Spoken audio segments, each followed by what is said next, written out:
विचार करा. नगरपालिका सारी चोराच्या हातात जाते. कोण कुठल्या पक्षात आहे ते बी माहित नाही. नगरपालिका समजी चोराच्या हातात जाते. नगरपालिका पैशावर निवडून येते. या कळम मध्ये कपडे बदलल्यासारखे माणसं पक्ष बदलतात. नळासाठी योजना आणलेली 60 कोटी 65 कोटी आणलेली आहे. 4 भाऊ मिळून वाटून खाऊ आहे. सगळ्या सत्तेची फळं खाणारी माणसं. हा आरोप ज्यांनी केला त्यांच्या पतीनंच 10-5 भिंता तिथं पिचकाऱ्यानं रंगविल्या. सर्वप्रथम मी तुमची माफी मागतो आणि कळमकरांच्या वतीने माफी मागतो. नमस्कार, मी करणसिंह पवार. आपण पाहताय LS मराठी.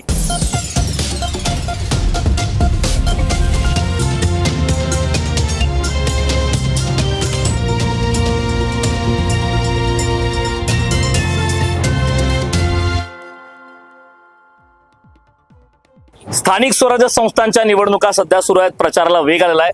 आपण सध्या आलेलो आहोत धाराशिव जिल्ह्यातील कळम या ठिकाणी. कळम नगर परिषद. खरं तर कळमचा विचार केला तर शिवसेनेचा बालेकिल्ला असे या कळमची ओळख आहे आणि सर्वात मोठी बाजारपेठ अशी सुद्धा एक महत्वाची ओळख आहे.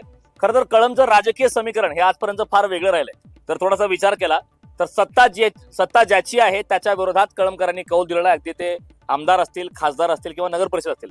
आता कळमकरांसाठी नेमकं विजन काय ते जाणून घेऊयात. आपण सध्या निवडणुकीची तयारी करताय, प्रचाराला वेग आलाय. खरं तर आजच शेवटचा दिवस होता. खरंच यापुढची निवडणूक जी आहे ती इंटरेस्टेड असणार आहे. आपण मतदारांपुढे जाताय, नेमकं आपण मतदारांना काय आश्वासन देत आहे? हे पहा, गेले अनेक वर्ष या ठिकाणी जी काही सत्ता पालट होत आलेला आहे ते एकतर शिवसेना किंवा राष्ट्रवादी गट आलटून पालटून या ठिकाणी सत्ता आलेल्या आहेत. आता मी खरं तर नाव घेणार नाही, परंतु 5 वर्ष यांनी सत्ता भोगायची, 5 वर्ष त्यांनी सत्ता भोगायची आणि असं करत करत 20-25 वर्ष झालं. या कळम शहरामध्ये लग्न होऊन मी 31 वर्ष आलेपासून पाहते की कळमची दुरावस्थाच आहे. रस्ते असतील, त्याचबरोबर सरकारी शाळा असतील किंवा या ठिकाणी आपण मार्केटमध्ये जर पाहिलं तर मार्केटमध्ये वाहतुकीची या ठिकाणी कोंडी केलेली आहे.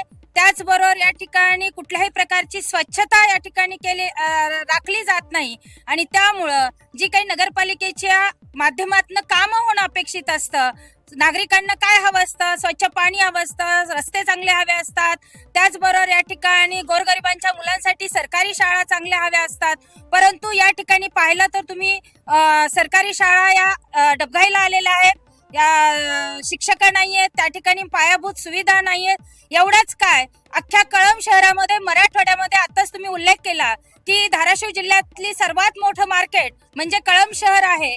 परंतु या ठिकाणी कळम मध्ये मराठवाड्यातून खरेदीला येणाऱ्या ज्या लेडीज असतात, या लेडीज साठी एक सुद्धा महिलांसाठी शौचालय किंवा स्वच्छतागृह या कळम शहरामध्ये तुम्हाला पाहायला मिळणार नाही. काही दिवसापूर्वी टॉयलेट नावाचा एक संकल्पना आली, परंतु ही टॉयलेट आजपर्यंत मी पाहिलेले नाहीत आणि जर पाहिले असतील कुणी तर त्याला नेहमी लॉक असलेला आपल्याला पाहायला मिळत. अगदी. तर मीनाक्षी भोर यांनी नेमकं विकासाचं विजन काय सांगितलं आहे आपल्यासोबत. आता खरं तर ज्या प्रकारचं सध्या चर्चा सुरू आहे राजकीय आणि ज्या प्रकारची परिस्थिती आहे, कळममध्ये अनेक समस्या आहेत. खरं तर महिलांसाठी हा महत्वाचा मुद्दा आहे, कारण मोठी बाजारपेठ आहे. बरेच लोक खेड्यापाड्यातून कळममध्ये येतात, मात्र महिलांसाठी साध्या शौचालयाची व्यवस्था नाही. घाणीचं साम्राज्य बरंच आहे. स्वच्छतेचा मुद्दा प्रामुख्याने पुढे येत आहे. आपलं नेमकं विकासासाठी जो विजन काय असणार आहे कळमकरांसाठी? आज कळम शहरातील नागरिकांच्या मूलभूत गरजा तरी आहेत काय? स्वच्छता, पाणी, लाईट आणि सुरक्षितता. तर पूर्ण तुम्ही कळम शहर फिरून बघा, प्रत्येक ठिकाणी इतकं घाणीचं साम्राज्य झालेलं आहे. आरोग्याच्या समस्या निर्माण झालेल्या आहेत आणि गेल्या 5 वर्षाखाली पण ज्यांची सत्ता होती, बहुमत होतं त्यांचं, नगराध्यक्षही त्यांचाच होता, मला कोणावरती टीका करायची नाही. परंतु आज कळम शहराचं जी बकाल अवस्था झालेली आहे त्याला कारणीभूत कोण आहे? आणि नंतर त्यांच्याच कार्यकाळामध्ये जे सावरगावामधील अरुण मुंडे सर यांचा मुलगा डेंगूनी मेला, याला जबाबदार कोण आहे? आणि विकास कामावरती बोलायचं झालं तर छत्रपती शिवाजी महाराजांचा पुतळा शिवाजीप्पा कापसे यांच्या कार्यकाळात झालेला आहे. आपण इथे शेजारीच पाहता बगीच्यामध्ये सुद्धा डॉक्टर बाबासाहेब आंबेडकर यांचा पुतळा ही शिवाजीप्पा कापसे यांच्या कार्यकाळात झालेला आहे.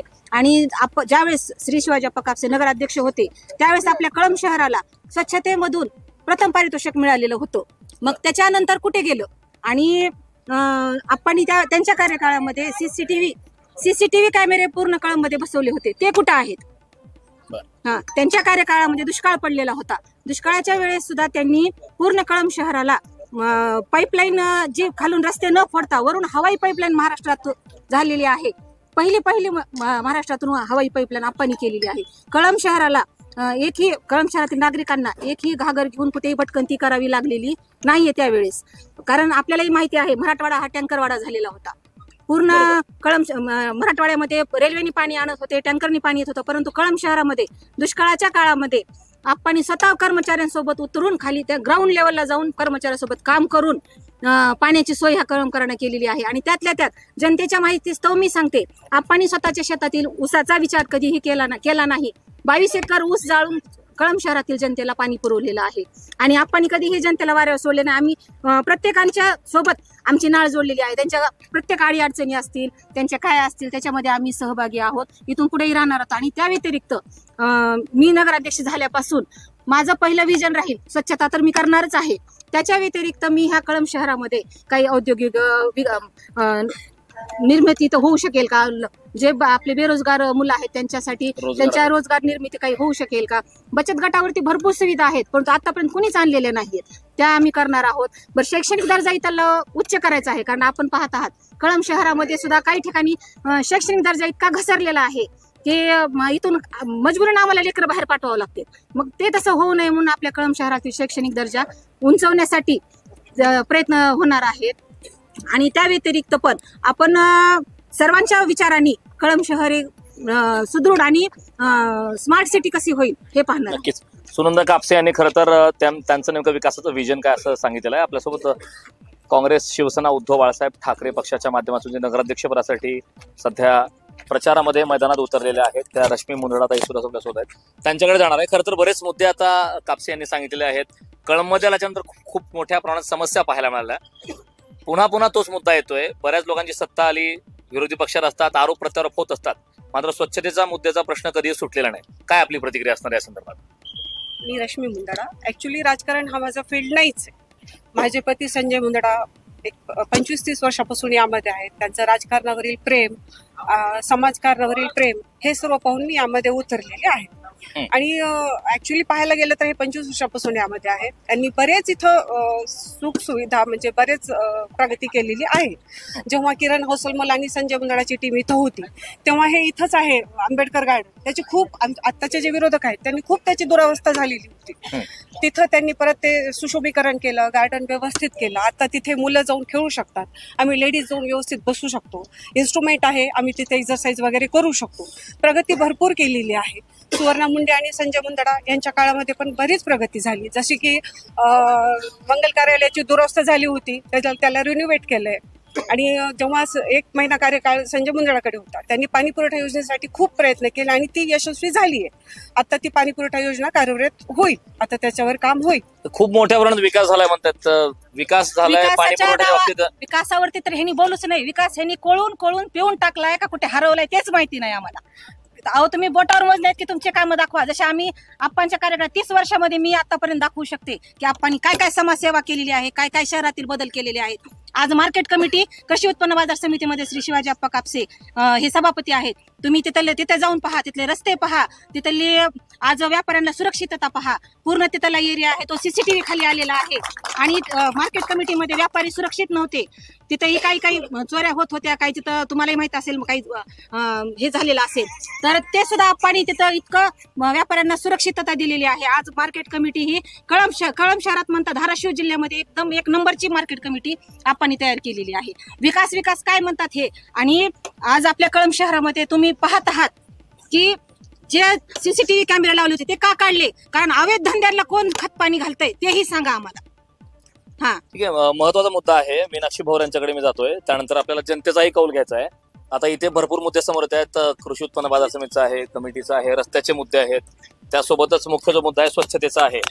जनतेचा कौल नेमका काय म्हणताय? कळंबकर जेव्हा प्रचारात आपण व्यस्त असाल, प्रचारात जात आहे, मतदारांचा प्रतिसाद काय, मतदारांचं मत काय? आता आपण नेते मंडळी म्हणून प्रतिक्रिया घेतोय, मात्र जनतेचं मत काय?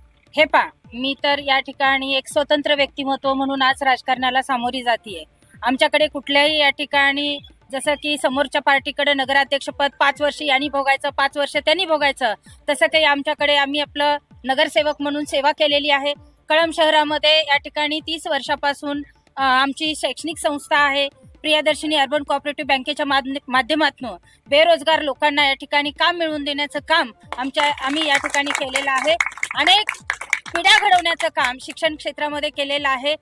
आज समोरची व्यक्ती म्हणते की मी काही राजकारणी नाही किंवा मी आज राजकारणामध्ये पतीसाठी आले, तसं नाहीये. गेली 30 वर्ष मी या कळंब शहरामध्ये शिक्षणाच्या माध्यमातून असेल, अध्यापक म्हणून काम करते आणि सामाजिक काम मी या ठिकाणी कळंब शहरामध्ये गेली 30 वर्ष करते. आणि एक स्वतंत्र व्यक्तिमत्व म्हणून मी या ठिकाणी नगरपालिकेच्या या इलेक्शनला सामोरं जाते. जे काही मी निर्णय घेईल ते स्वतःच्या या ठिकाणी मनाने घेणार आहे. कुणीतरी मला सांगेल आणि कुणीतरी मला म्हणेल म्हणून मी निर्णय घेणार नाही. तुमच्या प्रश्नाकडे येते. तुम्ही म्हणालात की कळंब शहराच्या बाबतीत तुमचं व्हिजन काय असेल, तर मला या ठिकाणी स्वच्छ कळंब, सुंदर कळंब बनवायचं आहे. यासाठी तुम्ही जर परळी रोड करून या ठिकाणी एंट्री केली तर तुम्हाला जाणवेल की अगोदर नाक बंद करावं लागतं. तिथं डम्पिंग ग्राउंड या ठिकाणी रोडलाच आहे. ते डम्पिंग ग्राउंड मला कुठंतरी दूरवरच्या ठिकाणी हलवून त्याच्यावर मला काय करता येईल, मला या ठिकाणी त्याच्यापासून काही नवनिर्मिती करता येईल का, वीज निर्मिती करता येईल का, खत निर्मिती करता येईल का, अशा पद्धतीचा एखादा प्रोजेक्ट आणण्याचा मी प्रयत्न करेल. त्याचबरोबर स्वच्छतागृहाच्या बाबतीत मी म्हटलं महिला शौचालय नाही आहेत, तर महिलांचे खूप प्रॉब्लेम असतात. मी एक महिला आहे, मला बाहेर गेल्यानंतर जे काही फेस करावं लागतं ते माझ्या माता भगिनीला फेस करायला लागू नये म्हणून या ठिकाणी शौचालय उभा करणं असेल. त्याचबरोबर तुम्ही जर पाहिलं असेल तर कळंबची नगरपालिका ही 2ऱ्या मजल्यावर आहे. जर त्या ठिकाणी एखादा अपंग व्यक्ती किंवा एखाद्या वृद्ध व्यक्तीला त्या ठिकाणी काम करून घेण्यासाठी जायचं असेल तर त्या व्यक्तीने जायचं कसं, हा प्रश्न आहे. तुम्ही जर कळंब नगरपालिकेमध्ये प्रवेश केला तर एवढी दुरावस्थेत गेलं की अगोदर तिथं पिचकाऱ्या मारलेल्या आहेत, मध्ये गेल्या तर सगळं फर्निचर या ठिकाणी डबघाईला आलेलं आहे, खुर्च्या मोडलेल्या आहेत, सगळं काय म्हणते तर एखादं म्हणजे काय म्हणते भूत घरासारखं. जर नगरपालिकेमध्ये गेलात तर त्या कार्यालयामध्ये गेल्यानंतर फ्रेश तर अजिबातच वाटत नाही. अशी दुरावस्था या ठिकाणी नगरपालिका यांनी फक्त स्वतःची घरं भरण्याची कामं केलेली आहेत. अजिबात कळंबच्या विकासाचा विचार ठीक आहे, आरोप होत आहेत. दबाव गट तयार करून आणि त्या दबाव गटाच्या माध्यमातून फक्त कळंब नगरपालिका. ठीक आहे, आपण जाणून घेऊयात. आता मुद्दा हा आहे, राज्यामध्ये जी सत्ता आहे ती केंद्रामध्ये सत्ता भाजपची आहे, राज्यात सत्ता भाजपची आहे. आणि इथलं जे समीकरण राहिलेलं आहे ते मुळात सत्ताधारीच्या विरोधात नेहमी राहिलेला आहे. हा कळंबकरांचा इतिहास आहे. कळंबकरांनी त्या प्रकारचा कौल दिलाय. आता आपण काँग्रेस आणि शिवसेना उद्धव बाळासाहेब ठाकरे पक्षाच्या वतीनं निवडणूक लढताय, मैदानात उतरला आहात. काय वाटतं, पुन्हा एकदा तेच समीकरण कायम राहील का? कळंबकर काय म्हणतील? राहील, कायम राहील ते समीकरण. आता जे म्हणतायत नगरपालिकेत असं तसं तसं, ते 4 वर्ष झालं तिथं प्रशासकीय आहे, तिथं बॉडी नाहीये. मग आता ते तसं राहिलं त्याला काय करणार ना आपण, तरी तिथं नाहीच आहे सध्या बॉडी कुठली. आणि विकास कामे बरेच झालेले आहे, कुणी स्वतःचे घर भरलेले नाहीये. ते विरोधकाचं असतं, ते आरोप लावणं प्रत्यारोप लावणं हा प्रकार असतो, त्यामुळे त्याचं काही मी म्हणजे मनावर घेत नाही. ठीक आहे, आरोप प्रत्यारोप होत राहतील. आपण थोडं जनतेचा कौल घेऊयात. एका प्रकारे काय म्हणतात, सध्या प्रचाराचा वेग सुरू आहे, होय, कसा प्रतिसाद आहे? आम्ही सगळे नगरसेवक आहेत आणि गेले 5 वर्ष प्रशासकांना जे दुर्लक्ष केलेलं आहे आणि जनतेची जी नाराजी आहे ते आम्हाला आज घरोघरी गेल्यावर आम्हाला ते रडून सगळे सांगतायत. आणि आम्ही असं नाही की बाबा या आजच आम्ही गेलो तर त्यांची भेट घेतोय. मागचे काय बरेच वर्ष आम्ही जनतेशी संपर्क साधून त्यांचे अडीअडचणीला आम्ही धरलो. आणि काय लई मोठ्या अपेक्षा नसतात त्यांच्या. रस्त्याचं काम असो, लाईटीचं काम असो, त्यांच्या पगारीचं काम असो, आणि बारीक सारीक अडचणीला तुम्ही तिथे त्यांच्या संपर्कात राहिलात, त्यांच्या अडीअडचणी राहिलात तर ते नक्की तुम्हाला साथ देतात. परंतु राजकारणाला कुठेही माणुसकी नाही राहिलेली. आणि पैशाच्या जोरावर जर तुम्ही इलेक्शन लढत असताल आणि कामाच्या जोरावर, आता हा मुद्दा लक्षात आला. तुमचा विश्वास आहे का जनता कौल देईल? नक्कीच कौल देईल. त्याला काय प्रमुख मुद्दे, कसं काय विश्वास ठेवणार जनता? आमचे काय विजय आहेत की आम्ही प्रभागासोबत पूर्ण शहराचा विकास करण्यासाठी आम्ही कटिबद्ध आहोत. बर, ठीक आहे, आणखीन कौल घेणार आहोत आपण. बोला. गेले बरेचसे वर्ष शिवसेनेने इथं काम केलेलं आहे. जरी प्रशासन असलं तरी आमदार शिवसेनेने काम केले, मात्र इकडची जी शिवसेना आहे, खरं तर कळंब हा शिवसेनेचा बालेकिल्ला आहे. मात्र या ठिकाणी जे बरेच नाव येतात शिवसेनेमध्ये, अजित पिंगळे असतील, शिवाजी कापसे, सध्या शिवसेनेच्या शिंदेच्या शिवसेनेमध्ये मग शिवसेनेचा गट विभागलाय, विभागलेला आहे. शिवसेनेचं मूळ जे आहे ते माझे वडील कैलासवासी नरसिंह अण्णा जाधव यांनी त्या शिवसेना रवली आणि ह्याचा आज वटवृक्ष झालेला आहे. आणि ह्या वटवृक्षाच्या खालीच फळं खाऊन यांनी जे काम केलेले आहे, शिवसेनेत काम करून जर तुम्ही दुसऱ्या पक्षात जाऊन जर म्हणत असताल की आम्ही काम केलेलं आहे, तुम्ही शिवसेना पक्षाच्या जोऱ्यावर लोकांनी तुम्हाला साथ दिली, सत्तेवर बसवलं म्हणून तुम्ही काम करू शकला. ठीक आहे, आणखीन मुद्दे घेऊयात आपण. बघा मुद्दे बरेच येत आहेत. सत्ता समीकरण आहे, कळममध्ये भरपूर समस्या आहेत. आता काही असंही सांगतायत की सध्या मागच्या 4 वर्षापासून प्रशासकीय आहे त्यामुळे दुर्लक्ष होत आहे. हे पटतंय का आपल्याला? पटण्यासारखं काय नाही. हे सगळे जे बोललेत ना, हे सगळे सत्तेचे भागीदार आहेत. त्यातला एकही सिंगल माणूस बिना सत्तेशिवाय राहिलेला नाही. सगळे सत्तेचे भागीदार, एकमेकावर आरोप आहेत. फक्त फळं तर सगळ्यांनीच खाल्लेत, एकही सुटलेलं नाही याच्यातून. सिंगल माणूस सुटलेला. सगळे फळं खाणारी माणसं आहेत ती सगळी. सामान्य माणसाचं काही कारण नाही. पूर्ण सगळ्या सत्तेची फळं खाणारी माणसं आहेत. नाही, मात्र जनतेने मग काय विश्वास ठेवायचा, कशा प्रकारे मतदान करायचं? शेवटी उमेदवार काय पक्षाकडे काय नाही, माणसं बघून निवडून देतील. ज्याला विजन असेल तो विजन मध्ये पुढे जाईल. तुमच्या दृष्टिकोनातून कळमच्या विकासाचं विजन काय? कळम डेव्हलप व्हावं असं वाटतंय? कळम मध्ये सुधारणा होतो, कुठला असा प्रमुख मुद्दा आहे? कळम डेव्हलप कसं होईल पाहतोय, सगळेजणच पाहतील. हा झाला इतिहास. माझा लोकप्रतिनिधी आपल्याला अपेक्षा काय असणार आहेत भविष्यामध्ये? काय केलं पाहिजे कळम करायसाठी? ड्रीम मधला कळम म्हणतात. ड्रीम कळम करण्यासाठी एक सध्याची जी महिलांची समस्या फार मोठी आमच्या इथं, की महिलांना शौचालय नाही बाजारात, किंवा ज्या काही मोठ्या समस्या आहेत त्या समस्या सगळे जे राजकारणी या नगरपालिकेकडे एक सत्ताकार म्हणून पाहतात. काही सांगितलं, काही नगरपालिकेत पिचकाऱ्या सगळेच मारतात. सिंगल रिका मारत नाही कोणी पिचकाऱ्या मारायचा. वरी जाणारा माणूस प्रत्येक जण पिचकाऱ्या मारतो. सगळ्यात महत्वाचं म्हणजे हा आरोप ज्यांनी केला त्यांच्या पतीनंच 10-5 भिंता तिथं पिचकाऱ्यानं रंगविल्या. असं विजन आहे आमच्या कळमचं. बरेच मुद्दे आहेत. आता आणखी मुद्दा जाऊया. स्वच्छतेचा मुद्दा येतोय वारंवार पुन्हा एकदा. तुम्ही आता शिवसेनेचा सध्या प्रचार करताना दिसताय, काय कारण आहे शिवसेनेचा प्रचार करायची? काय वाटतं नेमकं इथं?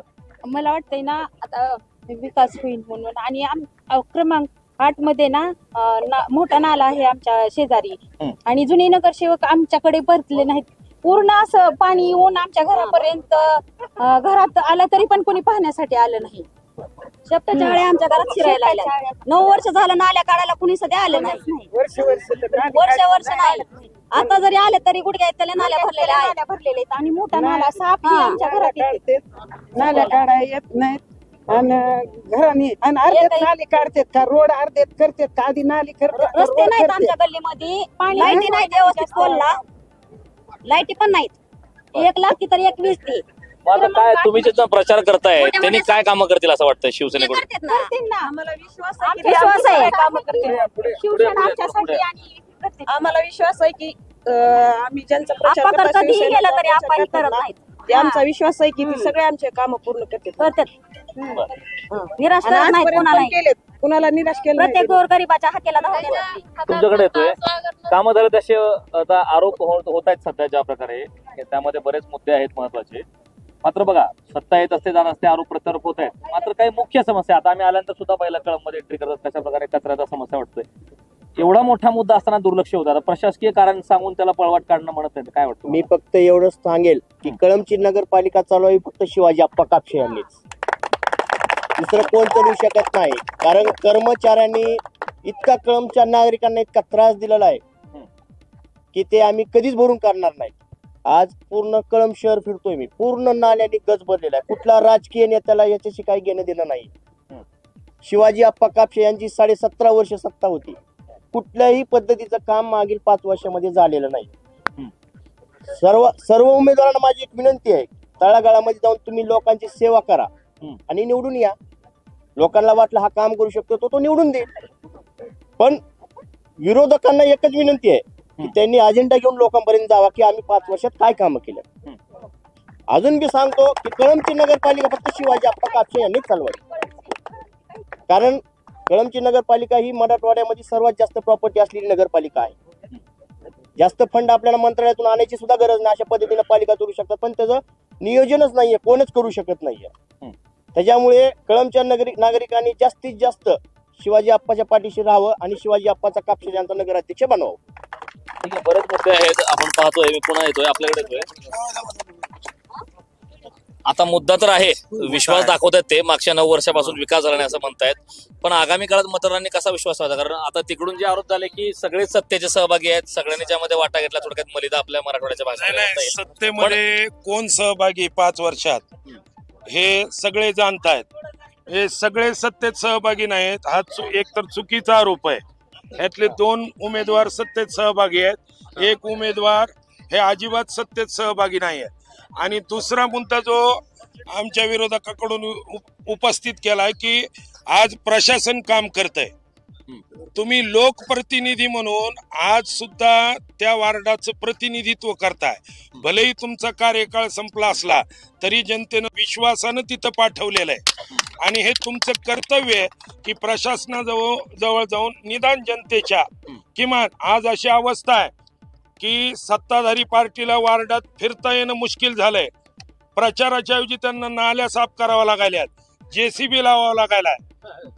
ही जनमानसाची भावना आज आपल्याला सगळीकडे पाहायला मिळते सगळ्या वार्डात. आणि सत्ताधारी याला अजिबात नाकारू शकत नाही की प्रशासन आहे. प्रतिनिधी तर आज तुम्हीच आहेत, अंतिम प्रतिनिधी. भले तुमचा कार्यकाळ संपलेला असेल पण जनतेला तुम्ही जबाबदार आहेत आणि त्या जबाबदारीनं तुम्ही तुमची भूमिका निभावण्यामध्ये स्पेशल अपयशी झालाय, ही सगळी जनता सांगते. जनतेचा कौल येणार आहे, पण आपल्याकडे येणार आहे. काय म्हणलं आपण, खरं तर नाण्याच्या 2 बाजू प्रत्येक ठिकाणी असतात. मात्र आता ज्या प्रकारच्या विकासाचे मुद्दे आहेत की मागच्या 9 वर्षामध्ये कुठल्या प्रकारचा विकास झाला असा मुख्य आरोप आहे. हो बरोबर आहे. आता निवडणूक आल्यानंतर JCB, नाले सफाई हे प्रकार समोर म्हणतात. आमचं एकच म्हणणं आहे, सध्या आम्ही जे राष्ट्रवादी काँग्रेस पक्ष आणि राष्ट्रवादी काँग्रेस पक्ष शरद पवार साहेब आम्ही सगळे मिळून सोबत लढतोय. आमच्या पॅनलमध्ये एकही माणूस आजपर्यंत नगरपालिकेच्या सभागृहात नगरसेवक म्हणून काम केलेला नाहीये. सर्व तरुण, सुशिक्षित आणि सक्षम उमेदवार आम्ही दिलेले आहेत. कुठलीही गुन्हेगारी पार्श्वभूमी नसलेले तरुण चेहरे आम्ही राष्ट्रवादीचे उमेदवार म्हणून या ठिकाणी नगरपालिकेत काम करण्यासाठी दिलेले आहेत. तर माझं एवढंच म्हणणं आहे की आज शहराची झालेली जी अवस्था आहे, तुम्ही पलीकडे जावा, पलीकडे मैदान आहे, क्रीडांगण आहे, त्याची परिस्थिती तुम्ही आज बघा. तिथं आज तिथं कुठला क्रीडा खेळ खेळू शकतात का ते बघा. नाल्या बघा, तिथं शौचालय पलीकडे, त्या शौचालयाची दुरावस्था बघा. ह्या अशा प्रकारच्या गोष्टी जर आज शहरात असतील तर नागरिकांनी तुमच्याकडे कोणत्या विश्वासाने यायचं? म्हणून त्यांना सक्षम पर्याय म्हणून आम्ही सर्वजण या ठिकाणी उभे आहेत. म्हणजे तुमचं थोडक्यात कल असा आहे की शिवसेना, भाजप असू द्या किंवा काँग्रेस, उद्धव बाळासाहेब ठाकरे पक्ष, दोन्हीकडून अपेक्षा जनतेला नाही असं म्हणताय आपण, आपल्या पक्षाला मत.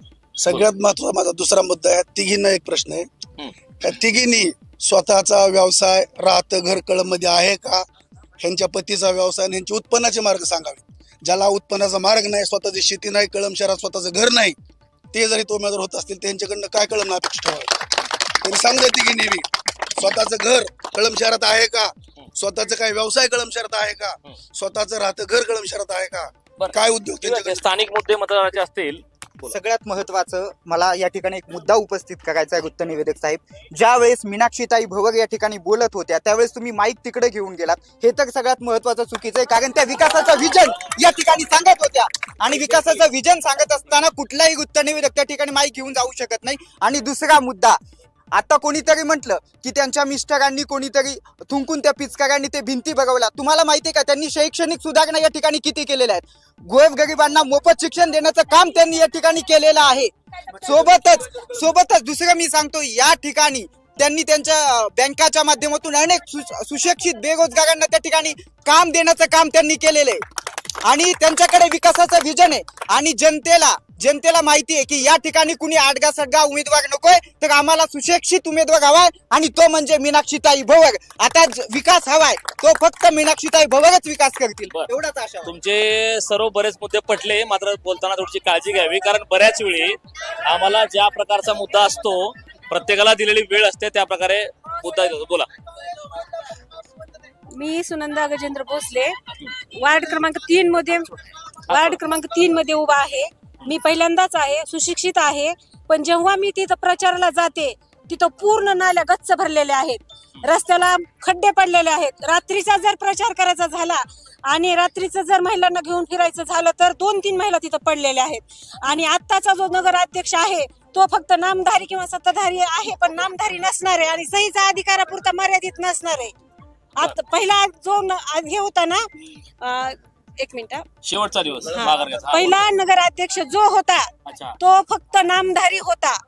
आमचा नगराध्यक्ष सुशिक्षित आहे, स्वतःचे निर्णय घेण्यासाठी सक्षम आहे आणि शैक्षणिक क्षेत्रात, राजकीय क्षेत्रात आणि सामाजिक क्षेत्रात योग्य ती प्रगती करणार आहे. ठीक आहे, मुद्दे पुन्हा आपल्याकडे येतोय, बोला. मी ज्या प्रभागामध्ये गेले होते तिथे रस्ते नाली अक्षरशः तुंबलेले आहेत. एक वर्ष नाली काढलेली नाहीये आणि तिथे लहान मुलं लहान मुलांच्या आईचे असं म्हणणं आहे की तिथं लहान मुलांसाठी अंगणवाडी सुद्धा नाहीये. हा प्रश्न आपल्या कळंब शहरामध्ये आहे. हे आपलं कळंब शहर आहे का? एक लहान मुलगा, एक मिनिट, एक लहान मुलगा रस्त्यावरून खेळताना नालीमधून खेळतोय. मग तुम्ही राजकारण का करताय? राजकारण करण्यापेक्षा नागरिकांची तुम्ही सेवा करा ना. राजकारण बाजूला ठेवा आणि हा तो नागरिकांचा हक्क आहे, तो त्यांना मिळालाच पाहिजे. तर तुमचं त्यांचं मत आपल्या उमेदवारांना भेटेल, एवढंच मी बोलते. हा नाकारतेपणा 11.5 वर्षाचा 5 वर्षाचा आहे. एका नाण्याच्या दोन बाजू आहेत. म्हणून आम्ही आदरणीय शरदचंद्र पवार, अजितदादा पवार यांचा कळंबमध्ये प्रयोग केलाय आणि आमचा सुशिक्षित उमेदवार दिलाय, जेणेकरून कळंब शहराचा विकास हा कायापालट कोणत्या पद्धतीने होणार आहे हे आम्ही दाखवून देऊ. लोकशाही चालू आहे इथं हुकुमशाही नाही, लोकशाही चालू आहे. लोकशाही हुकुमशाही करू नका. ठीक आहे, बरोबर आहे. विनंती आहे, बोला. मी धाराशिव जिल्ह्याची राष्ट्रवादी काँग्रेस पक्षाची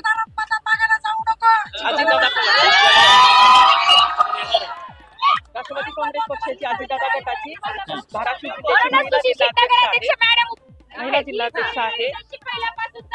ऐका, एक मिनिट, एक लक्षात घ्या, सर्व पक्षाचे लोकप्रतिनिधी आहेत, सर्वांनी काळजी घ्या. कारण हा जो कार्यक्रम सुरू आहे याचा उद्देश कळंबकरांचं विजन, विकासाचं विजन, चर्चा हा आहे. आणि आता यांच्याकडे जाऊयात, बोला आपला मुद्दा उद्या बोला. सर, कळंब शहरामध्ये आजूबाजूला भरपूर खेडी आहेत. तिथून अनेक विद्यार्थिनी शिकण्यासाठी, कॉलेज शिक्षणासाठी येतात आणि यांच्या सुरक्षिततेसाठी कधीही आजपर्यंत कुणीही प्रश्न उठवलेला नाही. इतकंच नाही तर आपण जर मेन रोडला गेलात सर, तर दोन्ही बाजूला रस्ता आहे, परंतु पूर्णतः तो रस्ता वाहन उभा करून ब्लॉक केलेला असतो. पायी जाणाऱ्याला सुद्धा सरळ पायी जाता येत नाही. या सगळ्या सुविधा आजपर्यंत या लोकांनी कशा काय पुरवल्या नाहीत नागरिकांना, आणि आता कुठल्या तोंडाने ते मत मागताय? बर, चला, आपला मुद्दा लक्षात आला. आपल्याकडे जो प्रत्येकाला वेळ दिला जाईल, तुमच्याकडे आलो. केंद्रामध्ये युतीचं सरकार आहे, महाराष्ट्रामध्ये युतीचं सरकार आहे. कळंब शहरामध्ये सर्वांगीण विकास करण्यासाठी शिवसेना आणि भाजपचं सरकार बहुमताने या ठिकाणी आल्याशिवाय राहणार नाही आणि हा कळंब शहराचा विकास मोठ्या प्रमाणामध्ये झाल्याशिवाय राहणार नाही. हा निर्णय या ठिकाणच्या जनतेनं मनामध्ये केलेला आहे आणि उद्याच्या 2 तारखेला मतदान रूपानं ती जनता या ठिकाणी व्यक्त करणार आहेत. आणि पुन्हा या कळंब शहरामध्ये शिवाजी आप्पा कापसे यांच्या नेतृत्वाखाली युतीचं सरकार आल्याशिवाय राहणार नाही. मी अरुण दादवर, ओबीसी पक्षाचा महाराष्ट्राचा सरचिटणीस आहे. हे जे आरोप करतात ना, हे लोकांची सत्ता गेल्या वेळेस ह्यांची होती, आता ह्यांची आहे. आदला बदल करून 20 वर्षापासून हेच लोक सत्तेत आहेत. आणि आम्ही गरीब माणूस, ओबीसी पक्षाचा आम्ही संघर्ष समिती आहे, गोरे म्हणून कविताताई गोरे आम्ही उभा केलेल्या आहेत. तुम्हाला सांगतो, गरीबाला निवडणुकीचा नाद असतो आणि मोठ्याला सत्याचा माज असतो. ही माज उतरण्यासाठी आम्ही या निवडणुकीमध्ये उतरलेलो आहे. त्यामुळे ओबीसी उमेदवार या निवडणुकीत नक्की निवडून येणार आहे. हे तिन्ही उमेदवार पराभूत होतील. बर, मी सर्वांकडे येणार आहे. म्हणजे आपण मुद्द्यावर बोलू.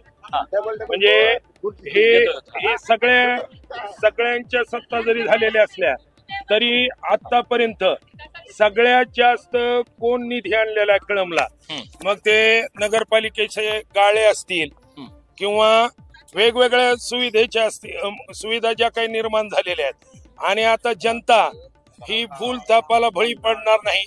राज्यात, केंद्रात जे सरकार आहे तेच उत्तमरित्या इथं निधी पुरवू शकतं आणि सक्षमपणे आणि भक्कमपणे फक्त शिवाजी आप्पा कापसे हा नगरपालिकेचं नेतृत्व करू शकतात. चला, आपला मुद्दा लक्षात आला. आपल्याकडे येणार आहे की आपण बोलत होतात त्यावेळी काय वाटतं बऱ्याच समस्या आहेत कळममध्ये आल्या तर पाहिल्या रस्त्याच्या स्वच्छतेचा मुद्दा हा भरपूर आहेत, पण आता त्यांनी काय सोडा शब्द की अडाणी लोक पहिला तर शाळा मास्तर होते ना नगराध्यक्ष, त्यांनी काय दिवा लावला कळममध्ये? हा अक्षरशः नाल्या गच भरल्यात. महिलांची कुठं सुविधा नाही. महिलांना जर कुठं जायचं असेल तर त्यांनी कुठं आड बाजूला बघून शिंद जावं लागतं. 4 महिला अशा उभा आड करावं लागतात, त्यावेळेला त्यांनी करता येते. हा ही काय करतात? जनतेला महाराष्ट्रात लहान कार्यकर्त्याची काय गरज पडली? जनतेला फक्त कामाचा माणूस पाहिजे, जनतेला आपला काम करणारा माणूस. काम आणि विकास हा उद्देश आहे. चाऊस खरं तर कळममध्ये आल्यानंतर बऱ्याच ठिकाणी ऐकायला मिळालं युवा नेतृत्व म्हणून. काय लॉजिक कळममध्ये काय घडलं की चर्चा भरपूर झाली? कारण भरपूर मी कुठल्या पक्षाचा कायम बांधील नाहीये. मी राजकारणापुरतं फक्त राजकारण करणारा माणूस आहे. दैनंदिन मी लोकसेवेमध्ये काम करणारा व्यक्तिमत्व आहे. कारण राजकारणी नाहीये मी. माझ्याकडे येणारा माणूस प्रत्येक हा अपेक्षेने येतो आणि मी त्याचं काम कसं करेल याच्यावर जास्त मी फोकस करतो. मी कुठल्या राजकारणातला नाही किंवा नाही, राजकारणापुरतं राजकारण करतो मी. त्याच्यानंतर दैनंदिन लोकसेवेमध्ये मी काम करत राहतो आणि माझ्या पाठीशी खंबीरपणे शिवाजी आप्पा कापसे यांचा हात आहे. त्या पद्धतीने मी काम करतो. निश्चितच शिवाजी आप्पा कापसे यांचे हात बळकट करण्यासाठी सर्वांनी त्यांच्या पाठीशी भक्कमपणे उभे राहावं आणि त्यांना सत्तेमध्ये द्या. चला इकडची बाजू आपण ऐकून घेतली, आता मुद्दा पाहूयात. एकेकडे सर्वांकडे येणार आहे. बघा आता चर्चेत एक मुद्दा लक्षात येतो. पहिली गोष्ट सांगतो, बोला. ती जी इथे एक चांगले उमेदवार तीर्थकर सर म्हणून त्यांनी जी मुद्दा सांगितला की सत्ता संपल्यावर सुद्धा पाठपुरावा करायला पाहिजे आणि गावात घाण वगैरे झाली, ह्यांनी गेले नाहीत कुठं. आम्ही गेलो, ती माझ्याकडे व्हिडिओ आहे, आम्ही गेलो उठवा म्हणून, आम्ही गेलो आंदोलन करा म्हणून. दुसरा विषय ते कुणीतरी म्हणलं 17.5 वर्ष आमची सत्ता होती, खूप काम केलं. त्यांच्याकडे 2001 ते 2006 सत्ता होती. समोर गार्डन आहे, त्या गार्डनला रोड पार्किंग केली. गावातल्या कोणत्याही माणसाला विचारा. 2006 नंतर आम्ही सत्तेत आल्यावर 2006 आम्ही सत्तेत आल्यावर ती उभं केलं. पांडुरंग कुमार असतील, आशाबाई भवर असतील, नरसिंग जाधव असतील, संजय मुंदडा असेल. त्याच्यानंतर 2011 ते 16 त्यांच्याकडे सत्ता केली. त्यांनी स्मशानभूमी मुक्ता केली, त्यांनी मंगळवाऱ्याला खराब केलं, ते आम्ही उभा केलं परत. आणि तीर्थकर सरचे मी आभार मानतो. त्यांनी असं सांगितलं सगळ्यात जास्त निधी आणणाऱ्याला मतदान करा. तीर्थकर सर तुमचा आभारी आहे. सगळ्यात जास्त निधी 68 कोटी पाणी पुरवठ्याला आपण आणलाय. खरं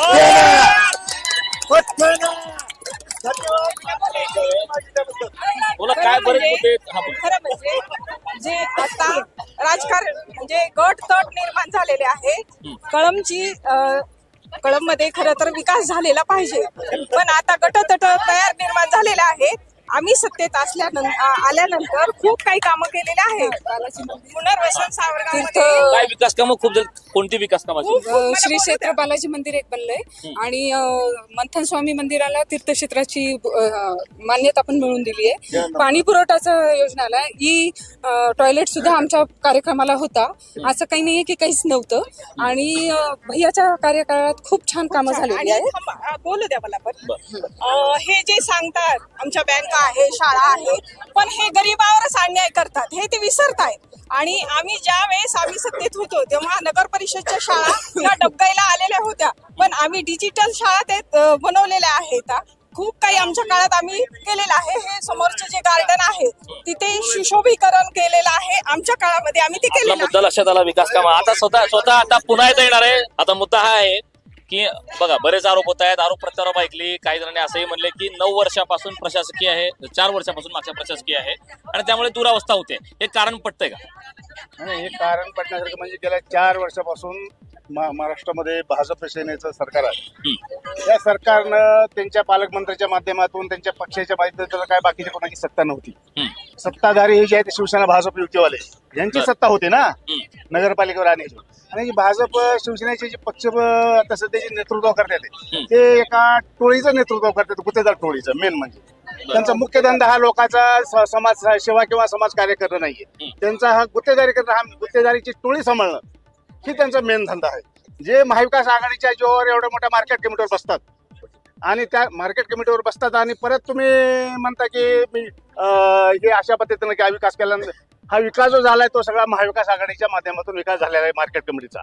तुम्हाला खरं तर नीतिमत्ता, तुम्हाला नैतिकता नाहीये. तुम्हाला जर थोडी नैतिकता असेल तर तुम्ही आधी मार्केट कमिटीच्या सभापतीचा राजीनामा द्यावा आणि त्यानंतर येऊन बघा. कळमकरांची परंपरा कायम राहील का सत्ता समीकरणाची, सत्तेविरोधातला कौल कळमकरांचा? या वेळेस सत्ता ही जे सगळे तरुण नवीन जी सगळी कंपनी नवीन नगरसेवक जे उभा आहेत, शिवसेना काँग्रेस पक्षाची जी आघाडी आहे त्या आघाडीला यावेळेस कौल मिळणार आहे आणि ज्यांचं नेतृत्व आतापर्यंत लोकांनी स्वीकारलं होतं त्यांना यावेळेस ठोकर मारल्याशिवाय लोक राहणार नाही. पुढे तुम्ही नरसिंहांना जाधवांचा उल्लेख केला, तर धाराशिव मध्ये शिवसेना रुजवली, नरसिंहांना जाधवांचं नाव वारंवार येत असतं. आता सध्या शिवसेनेमध्ये 2 गट आहेत, शिवसेना विभागली, सत्ताधारी पक्ष वेगळे आहेत. मात्र आता त्या व्यतिरिक्त आपण ज्यावेळी आता प्रचारात जात आहे, जनतेमधून प्रतिसाद कसा मिळतोय? कळमकरांचा कौल काय वाटतो? खरं तर आता जर तुम्ही राजकारण बघितलं तर निवळ हे पैशावरचं राजकारण आहे. खरं राजकारण जे होतं गेल्या 20-25 वर्षाचं, त्यावेळेस काय पैसा नव्हता, गाडीला तर काय नव्हती. माझ्या वडिलांनी तालुक्यामध्ये गावोगावी जाऊन, सायकलवर जाऊन, चिखलात हिंडून, त्या तालुक्यामध्ये घरोघरी जाऊन प्रत्येक माणसाच्या अडचणीला समोर जाऊन या तालुक्यात शिवसेना वाढवली. अगदी बरोबर आहे. म्हणजे धाराशिव म्हणलं की ज्या ज्यावेळी उल्लेख होतो त्यावेळेस शिक्षण संस्था उभा केल्या, बरेचसे राजकारण काम. आणि आता तुम्ही जर बघितलं, सर्वप्रथम मी तुमची माफी मागतो आणि कळमकराच्या वतीने माफी मागतो. आणि हे जे बेशिस्तपणा दाखवत आहेत आणि असे जर लोकप्रतिनिधी तुम्ही जर निवडून आणून देणार असताल तर मी तुमची खरंच माफी मागतो आणि कळमकरांना आवाहन करतो की बाबा, तुम्हाला शिस्तीत जर कळम करायचं असेल तर तुमचा लोकप्रतिनिधी कसा आहे, कसा वागतो, कसा बोलतो. आणि इथं मी आता जर बघितलं, वैयक्तिक टिप्पणी करून जे आरेरावी तुम्ही करायलात, असा लोकप्रतिनिधी निवडायला कळमकरांना खूप ज्ञान आहे. आणि गेल्या खूप वर्षांना सत्ता होती, यांची होती, आमची होती. आणि 21 पर्यंत नगरपालिकेवर काय नेत्याची येणार आहे आपल्याकडे काय बारी नेत्याची तिथं सत्ता होती. 21 पर्यंत तुम्हाला काम करायची संधी होती, पण 21 नंतर प्रशासन होतं, एवढ्या सगळ्या लोकांना तिथं काम करायची संधी होती आणि सत्ता राष्ट्रवादी आणि शिवसेनेची होती. मग तुम्ही का काम केलं नाही? अगदी मुद्दा पटला आपला. खरं तर ज्या वेळी धाराशिवचा विषय निघतो, शिवसेनेचे 2 गट विभागलेत आणि शिवसेनेचा बालेकिल्ला कळम आहे म्हणून मुद्दा निघतो. कारण कळममध्ये धाराशिव शिवसेना ज्यावेळी विषय निघतो त्यावेळी मुळात प्राध्यापक रवींद्र गायकवाड, नरसिंहांना जाधवांचं नाव शिवसेना रुजवण्यामध्ये येतं. आता सध्याची काय परिस्थिती आहे? सध्याची परिस्थिती मी न्यूज चॅनलच्या माध्यमातून आपल्याला ही विनंती करू इच्छितो की आपण सर्व पक्ष या ठिकाणी थांबलेले आहेत, यांना विकासाच्या बाबतीमध्ये आपण चर्चा करावी. गावच्या विकासाच्या बाबतीमध्ये सगळी चर्चा व्हावी. राजकारणाचं वातावरण हे कसं आहे, ते कसं आहे, ह्या पक्षाला सहानुभूती दाखवण्याचं काम, त्यांना वेळ जास्त देण्याचं किंवा त्यांना वेळ जास्त देण्यापेक्षा गावामध्ये विकास कामं काय आहेत, विकासाचा मुद्दा घेऊन कोण चालतं, खऱ्या अर्थानं त्याची चाचपणी तुमच्या माध्यमातून, प्रसार माध्यमातून सगळीकडे पोहोचवली पाहिजे. मुद्दा पटला. महत्वाची कमेंट आहे. आता आपण पुन्हा एकदा उमेदवारांकडे येतोय, एक एक करून तुमच्याकडे येणार. बरेच मुद्दे आहेत, वैयक्तिक आरोप झाले खरं तर ते सोडून त्याकडे दुर्लक्ष आहे. मात्र ड्रीम कळम आपण कसं बघताय? आपल्या स्वप्नातलं कळम किंवा काय व्हावं कळम मध्ये असं वाटतंय? कळम मध्ये आमच्या आधी पण बऱ्याच योजना होत्या, जे आता महिला गार्डन जायचं काम अपूर्ण आहे ते पूर्ण करायचं. महिलांसाठी स्वतंत्र जिम, महिलांसाठी टॉयलेटची व्यवस्था ही सगळी करायची आहे आणि कळम आधुनिकीकरणाकडे घेऊन जायचं आहे. आणि कळमची बाजारपेठ इतकी मजबूत करायची की बाहेरचे लोक सुद्धा इथे येऊन शॉपिंगला यावे आणि कळमचा विकास त्या दृष्टीने व्हावा. बाजारपेठ मजबूत झाली की ऑटोमॅटिक विकास होणारच. शिवसेनेचा बालेकिल्ला आहे, विकास कामावरती आपण बोलूयात. मात्र जितकं नाव नरसिंहांना जाधव असतील किंवा प्राध्यापक रवींद्र गायकवाड शिवसेना रुजवण्यामध्ये धाराशिवमध्ये, अगदी त्याच तुलनेने शिवाजी कापसे यांचं सुद्धा नाव येतंय. आता खर तर पक्ष फुटले, बऱ्याच गोष्टी घडल्या, त्यानंतरची ही पहिली निवडणूक आहे नगर परिषदेची. त्यामुळे आता कळमकरांच्या माध्यमातून एक सेनेचा बालेकिल्ला म्हणून कशा प्रकारचा प्रतिसाद आपल्याला पाहायला मिळतो? ते त्याच्यानंतर त्याच्यावर तर मी बोलतेच, परंतु आधी ते सर जसं म्हणले की कळममध्ये हे सगळेच आहेत, मिळून राहतात. अहो सर, तुम्हाला नगरसेवक कोणी केलं? आपणच तुम्हाला नगरसेवक केलेला आहे आणि आता काही कारणास्तव तुम्ही तिकडे गेला असताल, कारण आपण दोघे भाऊ मिळून खाऊ ही परिस्थिती सध्या आहे. परंतु सरांनी आता कुणावर, आणि सर मेन म्हणजे आघाडीमध्ये असून सरच त्यांच्यावरती टीका करत आहेत, हा महत्वाचा मुद्दा आहे. हा, आणि आपणचं कार्य पाहता तुम्ही तर ह्याच्या पुढचं तर तुम्हाला मी सांगू इच्छिते की वरी आपली केंद्रात सत्ता आहे, महाराष्ट्रात सत्ता आहे, पण कळमचं समीकरण वेगळं नाही होणार, कारण ह्या वेळेस ही सुवर्ण संधी जनता सोडणार नाही. कारण जनता आता शून्य झालेली आहे. जनतेला बोलबच्चन नकोय, जनतेला काम करणारे पाहिजेत. आणि आतापर्यंत आम्ही कधीही बोलबच्चन केलेलं नाही, फक्त जनतेला कामच दाखवलेलं आहे. बघा आपल्याकडं येतोय चर्चा बरं झाल्या, आरोप प्रत्यारोप झाले, वैयक्तिक टीका झाल्या, बऱ्याच विषयांतर निघत गेले. पण विकासाच्या विजन संदर्भात आपण बोलत होतात कळमच्या. मी विकासाच्या बोलण्यापूर्वी अगोदर सर एका मुद्द्यावर बोलू इच्छिते. आता तुम्ही मुंदडाताईंना प्रश्न विचारला की हेच समीकरण कायम राहणार आहे का, कोणतं, मशाल आणि काँग्रेसचं. तुम्हाला सांगू का, या कळममध्ये कपडे बदलल्यासारखे माणसं पक्ष बदलतात. आता निवडून आले, उद्या ते तिथे राहतीलच याची गॅरंटी नाही. आज तुम्ही आज सकाळी एखाद्या नेत्याबरोबर फोटो काढतात आणि दुसऱ्या पक्षाबरोबर वाटाघाटी करतात, ते आम्हाला तुमच्या पक्षामध्ये घ्या, अशी अवस्था आहे.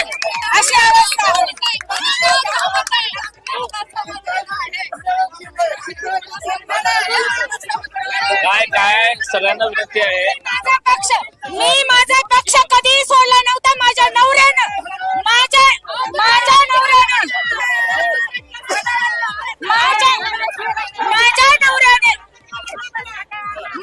ऐका सगळे मुद्दे होतील, तुम्हाला बोलायचंय बोला.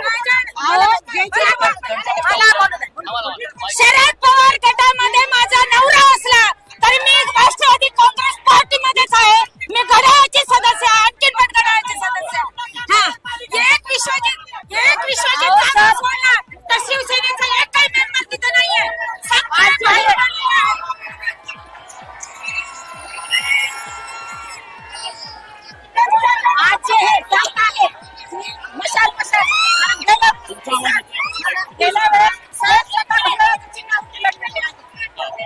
कधी घड्याळ, कधी भाजप, कधी शिवसेना, कपडे बदलल्यासारखी तर हे पक्ष बदलत आहे.